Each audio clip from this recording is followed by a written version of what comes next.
امبر، ناگ، ماریا اور کیٹی کا خلائی سفر. So let's start the story. Episode number 1. امبر خاموش نظروں سے اس پورا اسٹار عورت کو تاک رہا تھا. یہ زرد تاج، کھوپڑی اور تلوار والی انسانی شکل کی عورت امبر کے مرتبان کے پاس آ کر رک گئی. اب امبر نے دیکھا کہ اس کی آنکھوں میں بھی 2 سوراخ تھے جن میں زرد روشنی چمک رہی تھی. یہ مجھ سے کیا سلوک کرے گی؟ امبر نے سوچا. اس عورت نے مرتبان میں ہاتھ ڈال کر امبر کو اپنے ہاتھ میں تھامی ہوئی کھوپڑی میں ڈال دیا اور واپس چلتی بڑے سر کی آنکھ کے سوراخ میں داخل ہو گئی. امبر انسانی کھوپڑے کے اندر کھوپڑے کی آنکھ میں سے دیکھ رہا تھا. عورت ایک سرنگ میں سے گزرتی ایک ایسے کمرے میں آ گئی جہاں امبر نے محسوس کیا کہ گرمی بالکل نہیں ہے بلکہ فضا میں ٹھنڈک ہے. عورت ایک دوسرے کمرے میں آئی جہاں اس کے انتظار میں وہ اسی شکل کے آدمی عجیب قسم کے چمکیلے سے کپڑے پہنے کھڑے تھے. ان کے پاس ہی سامنے دیوار کے ساتھ شیشے کے سلنڈر تھے. تاج والی عورت کو دیکھ کر دونوں آدمیوں نے اپنے سر جھکا دیے. عورت نے کھوپڑی میں سے امبر کو نکال کر ایک تھالی میں رکھ دیا. دونوں خلائی انسان جن کے ہاتھوں پر ایک ایک آنکھ تھی بڑی حیرت سے چھوٹے سے امبر کو دیکھنے لگے. عورت نے اپنی خلائی زبان میں کہا، اسے بھی اس کے دونوں ساتھیوں کے ہمراہ یک بستہ کر دو. امبر نے چونک کر دوسرے سلنڈروں کی طرف دیکھا. اسے ایک سلنڈر میں ناگ اور دوسرے سلنڈر میں کیٹی نظر آئے جو سفید برف میں ڈوبے ہوئے تھے. صرف ان کے سر برف سے باہر تھے. ان کے سر پر خلائی کھول نہیں تھا. معلوم ہوتا تھا کہ انہیں سلنڈروں میں یک بستہ کرنے سے پہلے ان کے خلائی سوٹ اتار دیے گئے تھے. تو پھر انہوں نے فضا کے دباؤ کو کیسے برداشت کیا؟ امبر سوچنے لگا. جلد ہی اسے اس کا جواب مل گیا تھا. زرد تاج والی عورت نے اپنے ساتھی سے کہا، اس بونے انسان کو ہمارے سیارے کے دباؤ کو برداشت کرنے والا انجیکشن لگایا جائے. اسی وقت ایک خلائی انسان نے الماری میں سے ایک چھوٹا سا زرد سرنج نکالا. امبر کی گردن کے قریب لا کر اسے انجیکشن لگا دیا. امبر حیران رہ گیا. اس کی گردن کا گوشت نرم ہو گیا تھا. انجیکشن کے لگتے ہی اس کی گردن سخت ہونے لگی تھی. تیسرے سلنڈر کا ڈھکنا کھول دیا گیا تھا. خلائی انسان نے امبر کو اٹھا کر سلنڈر کے اندر رکھ دیا. ڈھکنا بند کر دیا گیا. سلنڈر میں سفید گیس پھیلنے لگی جو برف بنتی جا رہی تھی. تھوڑی دیر میں امبر سرد یک برف میں دب چکا تھا. صرف اس کی گردن باہر تھی. زرد تاج والی عورت اور دونوں خلائی انسان کمرے سے باہر نکل گئے. ان کے جانے کے بعد امبر نے اپنی پوری طاقت لگا کر سلنڈر میں جمی ہوئی برف کی سیل میں سے باہر نکلنے کی کوشش کی مگر برف نے اسے بڑی بری طرح سے جکڑ رکھا تھا. وہ اپنی جگہ سے ذرا سا بھی نہ ہل سکا. امبر نے کئی بار کوشش کی مگر وہ کامیاب نہ ہو سکا. آخر اس نے بے بس ہو کر اپنی آنکھیں بند کر لیں اور سوچنے لگا کہ ناگ اور کیٹی اس برف کی سردی میں کہیں ہلاک تو نہیں ہو جائیں گے. امبر تو چلو مر نہیں سکتا تھا لیکن ناگ اور کیٹی کو یہ قیامت کی ٹھنڈی برف موت کے قریب کر سکتی تھی. وقت گزرتا چلا گیا. وہاں نہ رات تھی، نہ دن تھا، نہ دوپہر. امبر نے آنکھیں کھول کر دیکھا کہ کمرے میں ایک جیسی ہلکی سی زرد روشنی پھیلی ہوئی تھی. اس روشنی میں کوئی فرق نہیں پڑ رہا تھا. نہ کم ہو رہی تھی نہ زیادہ ہو رہی تھی. ناگ اور کیٹی ابھی تک سلنڈر کی برف میں دبے بے ہوش تھے. سب سے پہلے ناگ کو ہوش آیا. اس نے دیکھا کہ وہ شیشے کے ایک سلنڈر میں برف میں دبا ہوا ہے. اس نے اپنے ہاتھ پاؤں ہلانے چاہے مگر کامیاب نہ ہوا. اس کا سارا جسم سرد پتھر بن گیا تھا. وہ سمجھ گیا کہ یہاں کوئی مخلوق رہتی ہے جس نے اسے اس سلنڈر میں یک بستہ کر دیا ہے. مگر جیسا کہ پہلے سے آپ جانتے ہیں کہ ناگ، امبر اور ماریا جو تھے انہوں نے کبھی ہمت نہیں تھی ہاری. وہ مصیبت میں کبھی نہیں گھبرائے تھے اور ہر مصیبت کا ڈٹ کر مقابلہ کیا کرتے تھے. چنانچہ ناگ نے سوچا کہ اسے کسی طریقے سے اس سلنڈر سے باہر نکلنا چاہیے. اس نے سانس کو اندر کھینچ کر باہر چھوڑا اور وہ سانپ کی شکل میں آ گیا. ناگ نے پھنکار مار کر چاہا کہ برف کو پگھلا دے اور سلنڈر کو اپنی پھنکار کی آگ سے پگھلا ڈالے مگر اس کے منہ سے جو پھنکار کے ساتھ سانس نکلا وہ بھی برف بن کر نیچے گر پڑا. بجائے اس کے کہ ناگ اپنے پھنکار سے سلنڈر کو پگھلا کر باہر نکل جاتا، وہ خود اس قدر ٹھنڈا یک ہو گیا تھا کہ اب نہ تو اپنی جگہ سے ہل سکتا تھا اور نہ اس کے منہ سے پھنکار باہر نکل سکتی تھی. ناگ برف میں دب گیا تھا. کیٹی کا یہ حال تھا کہ وہ اپنے سلنڈر میں برف میں دبی بالکل بے ہوش تھی. اسے ابھی تک ہوش نہیں آیا تھا.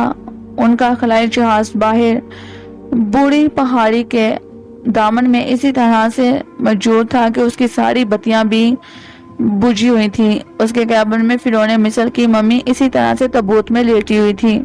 اس کا سائز بھی عنبر کی طرح سے چھوٹا ہو کر ماچس کی ڈبیا جتنا ہو گیا تھا۔ فرعون مصر کی ممی کی آنکھیں کھلی تھیں۔ جب بہت وقت گزر گیا تو ممی کو احساس ہونے لگا کہ ہیلی کاپٹر کی فضا میں زرد دھند داخل ہونے لگی ہے۔ یہ زرد دھند سام کی لہر کی طرح سے ایگزاسٹ پائپ میں سے اندر آ رہی تھی۔ یہ لہر کیبن کی مشینوں کے سوراخ میں سے اندر آ گئی۔ جب یہ زرد دھند کی لہر فرعون مصر کے تابوت کو چھوئی تو تابوت کو ایک جھٹکا لگا اور تابوت خانے میں سے اچھل کر ہیلی کاپٹر کی سیٹ پر سے لڑکتا ہوا صاف شفاف فرش پر آن گرا۔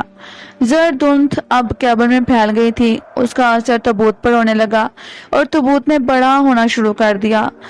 ممی کے تابوت میں 5000 سال پہلے کچھ ایسے مسالے لگائے گئے تھے جن کے ساتھ جب خلائی سیارے کی زرد دھند کے ذرے ٹکرائے تو ایک کیمیکل رد عمل ہوا اور وہ ممی بھی تابوت کے ساتھ بڑی ہونے لگی۔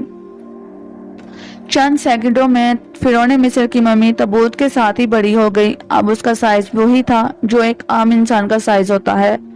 فرعون مصر کی ممی کے تابوت کو جہاں منہ تھا وہاں تابوت کے اوپر چوکھٹا کھلا تھا۔ ممی نے اس چوکھٹے میں سے چھت کو دیکھا اور پھر اپنے دونوں ہاتھ اٹھا کر تابوت کا ڈھکنا اکھاڑ کر پڑے پھینک دیا۔ ممی تابوت سے باہر نکل آئی۔ وہ خلائی جہاز کے کیبن کے فرش پر سیدھی کھڑی ہو گئی۔ فرعون مصر کی اس ممی کے سارے جسم پر زرد رنگ کی پٹیاں لپٹی ہوئی تھیں اور گردن میں سونے کا ایک سانپ لپٹا ہوا تھا۔ تابوت سے باہر آتے ہی سونے کے اس سانپ میں جان پڑ گئی اور وہ ممی کی گردن سے اتر کر اس کی کلائی کے گرد لپٹ گیا اور اپنا منہ کھول کر پھنکارنے لگا۔ ممی اب آہستہ آہستہ قدم اٹھاتی ہی خلائی جہاز کے دروازے پر آئی۔ اس نے اپنی خفیہ طاقت سے اندازہ لگا لیا تھا کہ ناگ، کھیٹی اور عنبر وہاں سے شمال مغرب کی جانب ایک عمارت کے نیچے کسی جگہ پر ہے۔ ممی نے ہاتھ کے ایک جھٹکے سے خلائی جہاز کا باری بھرکم دروازہ کھول دیا اور راہداری میں سے ہو کر دوسرے دروازے پر آ کر اسے بھی کھول دیا۔ باہر کی فضا میں شدید گرمی اور شدید دباؤ تھا۔ ممی کو ایک ہلکا سا جھٹکا لگا مگر اس پر خلائی سیارے سینکڑوں تھون کی حرارت اور دباؤ کا کوئی اثر نہ ہو سکا۔ ممی خلائی جہاز کی سیڑھیوں پر سے اتر کر نیچے زمین پر آ گئی۔ اس نے شمال مغرب کی طرف منہ اٹھا کر دیکھا۔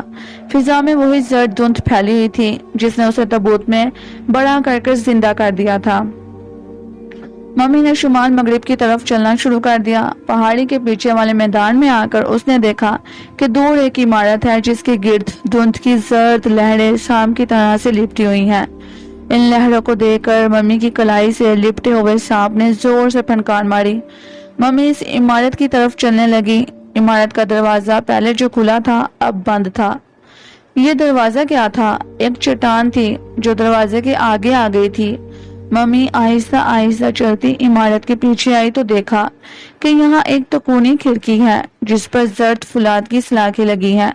ممی نے سلاخوں میں ہاتھ ڈال کر انہیں اکھاڑ کر پھینک دیا اور کھڑکی میں سے اندر داخل ہو گئی۔ وہ ایک سرنگ میں آ گئی۔ یہاں اندھیرا تھا مگر ممی اس اندھیرے میں بھی دیکھ رہی تھی۔ وہ آہستہ آہستہ قدم اٹھاتی آگے چلنے لگی۔ سرنگ ایک جگہ گھومی تو اسے ایک لڑکی کے آہستہ آہستہ سے سسکیاں بڑھنے اور رونے کی آواز سنائی دی۔ ممی ایک لمحے کے لیے اپنی جگہ پر رک گئی، پھر اس نے اس طرف قدم بڑھایا جدھر سے کسی لڑکی کے رونے کی آواز آ رہی تھی۔ اس نے تھوڑی دور جا کر دیکھا کہ ایک دروازہ ہے جس پر سلاخیں لگی ہیں۔ آواز اس کے اندر سے آ رہی ہے۔ ممی نے سلاخوں کے ساتھ آنکھیں لگا کر دوسری طرف نگاہ ڈالی۔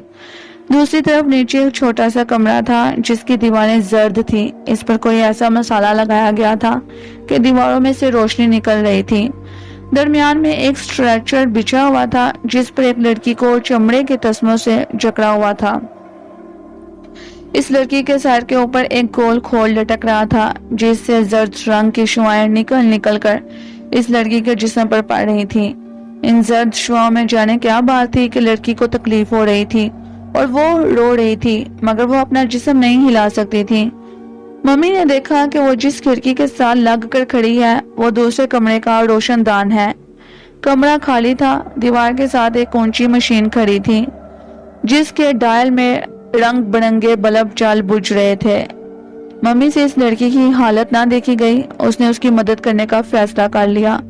ممی نے روشن دان کی سلاخوں کو بھی اکھاڑ کر ایک طرف پھینک دیا اور روشن دان میں سے اندر کمرے میں چھلانگ لگا دی۔ اسٹریچر پر لیٹی لڑکی نے ایک عجیب قسم کے انسان کو، جس کے سارے جسم پر زرد پٹیاں لپٹی تھیں، روشن دان میں سے دم سے اندر گرتے دیکھا تو دہشت کے مارے چپ ہو گئی۔ وہ سمجھی کہ یہ بھی کوئی خلائی مخلوق ہے جو اس کے عذاب میں اضافہ کرنے آئی ہے۔ لڑکی نے اپنی خلائی زبان میں کہا، مجھے جان سے نہ مارو، میں نے کوئی قصور نہیں کیا، میں کسی کی دشمن نہیں ہوں۔ فرعون مصر کی ممی بھی چونکہ 5000 برس پرانے زمانے سے چلی آ رہی تھی، اس لیے وہ بھی ہر زبان سے واقف تھی اور ہر زبان کو سمجھ لیتی تھی۔ وہ آہستہ آہستہ سے اسٹریچر کے قریب آئی، اس نے لڑکی کو دیکھا اور اس کی شکل زمین کی لڑکیوں کی شکل جیسی تھی۔ ایسا معلوم ہو رہا تھا کہ وہ اسی کی زمین کی رہنے والی ہے۔ اس کی آنکھیں سبز تھی، رنگ گوڑا اور بال سیاہ تھے۔ لڑکی کی عمر 18-19 برس کی تھی۔ لڑکی نے خوف کے مارے آنکھیں بند کر لیں۔ ممی نے جھک کر دھیمی زبان میں اسی کی زبان میں کہا، میں تمہیں یہاں سے نکالنے آیا ہوں، میرا نام فرعون ہے، گھبراؤ نہیں۔ لڑکی نے چونک کر آنکھیں کھولی اور ممی کو حیرانی سے دیکھنے لگی۔ اسے اب ممی کا چہرہ خوفناک نہیں لگ رہا تھا۔ اس نے پوچھا، تم اس خلائی سیارے کی مخلوق نہیں ہو؟ تم کہاں سے آئے ہو؟ تم کس سیارے کی مخلوق ہو؟ فرعون مصر کی ممی نے کہا، یہ وقت ان باتوں کا نہیں ہے، مجھے بتاؤ کہ میں اس مشین کو کیسے بند کروں جس کی شعاعیں تمہارے جسم پر پڑ رہی ہیں۔ لڑکی نے دیوار کے ڈائل کی طرف اشارہ کیا، اس سوراخ ہتھی کو نیچے کھینچ دو۔ ممی نے ایسا ہی کیا۔ ہتھی کے نیچے ہوتے ہی لڑکی کے اوپر جھکے ہوئے کھول میں سے زرد شعاعوں کی فوار رک گئی تھی۔ ممی نے لڑکی کے تسمے کھول دیے۔ لڑکی اسٹریچر سے اتر آئی اور بولی، میرے ساتھ آؤ، میں ان کا خفیہ رستہ جانتی ہوں۔ ممی نے کہا، میں تمہیں روشن دان سے باہر نکال سکتا ہوں۔ لڑکی بولی، مشین بند ہو گئی ہے۔ سینکڑوں تھون کی مخلوق کو پتہ چل گیا ہے، وہ میری تلاش میں باہر نکل آئیں گے، اس لیے ہمیں خفیہ رستے سے جانا ہوگا۔ لڑکی فرعون کی ممی کو لے کر اس کمرے کے کونے میں آ گئی۔ یہاں اس نے دیوار میں خفیہ بٹن کو تلاش کر دبایا تو دیوار ایک جگہ سے ہٹ گئی، نیچے سیڑھی جاتی تھی۔ ممی اور لڑکی سیڑھیاں اتر کر ایک تنگ راہداری میں آئے جہاں گہرا اندھیرا چھایا ہوا تھا۔ راہداری ختم ہوئی تو دیوار میں ایک سوراخ نظر آیا۔ اس سوراخ سے بڑی بڑی زرد مائل روشنی آ رہی تھی۔ وہ دونوں اس سوراخ میں سے دوسری طرف چلے گئے۔ یہ کسی لیبارٹری کا حصہ تھا۔ یہاں چھت پر سے روشنی نکل رہی تھی اور دیوار کے ساتھ شیشے کے سلنڈروں میں انسانی ڈھانچے لٹک رہے تھے۔ لڑکی نے ممی کو بتایا کہ ان سارے انسانوں کو سینکڑوں تھون کی خلائی مخلوق نے تمہاری زمین کے گرد مدار میں ان خلائی جہازوں سے اغوا کیا ہے جو اپنا رستہ بھول کر بھٹک جاتے ہیں۔ یہ لوگ ان کے جسموں سے سارا کیلشیم اور فاسفورس نکال کر برف میں یک بستہ کر لیتے ہیں۔ اچانک ممی نے کہا کہ ہم بھی زمین سے بھٹک کر اس سیارے پر آ نکلے ہیں، میرے ساتھ میرے 2 ساتھی بھی ہیں جن کی مجھے تلاش ہے۔ لڑکی نے گھبرا کر کہا، اس وقت تم انہیں تلاش نہیں کر سکو گے کیونکہ خلائی مخلوق کو میرے فرار کا علم ہو گیا ہے۔ اگر ہم نے یہاں دیر کر دی تو میرے ساتھ یہ لوگ تمہیں بھی برف میں یک بستہ کر تمہارے جسم سے سارا کیلشیم اور فاسفورس نکال لیں گے۔ لڑکی ممی کو لے کر ایک کمرے میں داخل ہوئی کیونکہ یہاں سے ایک رستہ اس زیر زمین خلائی جہنم سے باہر بوڑھی پہاڑیوں کو جاتا تھا۔ جو ہی وہ کمرے میں داخل ہوئے، ان کے سامنے 3 خلائی گارڈ ہاتھ میں خلائی گنے لیے کھڑے انہیں اپنی ایک ایک آنکھ سے قہر بڑی نظروں سے دیکھ رہے تھے۔ وہ لڑکی تڑپ کر ایک طرف ہٹی تو ایک خلائی گارڈ نے اس پر فائر کر دیا۔ خلائی گن میں سے زرد رنگ کی روشنی نکلی مگر لڑکی بچ گئی۔ دوسرے خلائی گارڈ نے فرعون مصر کی ممی پر شعاع پھینکی۔ ایک دھماکہ ہوا مگر ممی پر شعاع کا کوئی اثر نہ ہوا۔ ممی کی خلائی والے سنہری سانپ نے غضبناک پھنکار ماری اور اچھل کر خلائی گارڈ کی آنکھ پر ڈس دیا۔ اس ہزاروں سال پرانے انتہائی زہریلے سانپ کے زہر نے خلائی گارڈ کے سارے جسم کو پگھلا کر پانی بنا دیا۔ دوسرے گارڈز نے سانپ پر حملہ کیا مگر سانپ نے اس کی گردن سے لپٹ گیا اور فوراً اسے ڈس دیا۔ تیسرے خلائی گارڈز کو آگے بڑھ کر ممی نے دونوں ہاتھوں سے اوپر اٹھایا اور اتنی زور سے زمین پر پٹکا کہ اس کے جسم کے 3 ٹکڑے ہو گئے۔ لڑکی نے کہا، یہ خلائی گن تم اٹھا لو، فرعون ہمارے کام آئے گی۔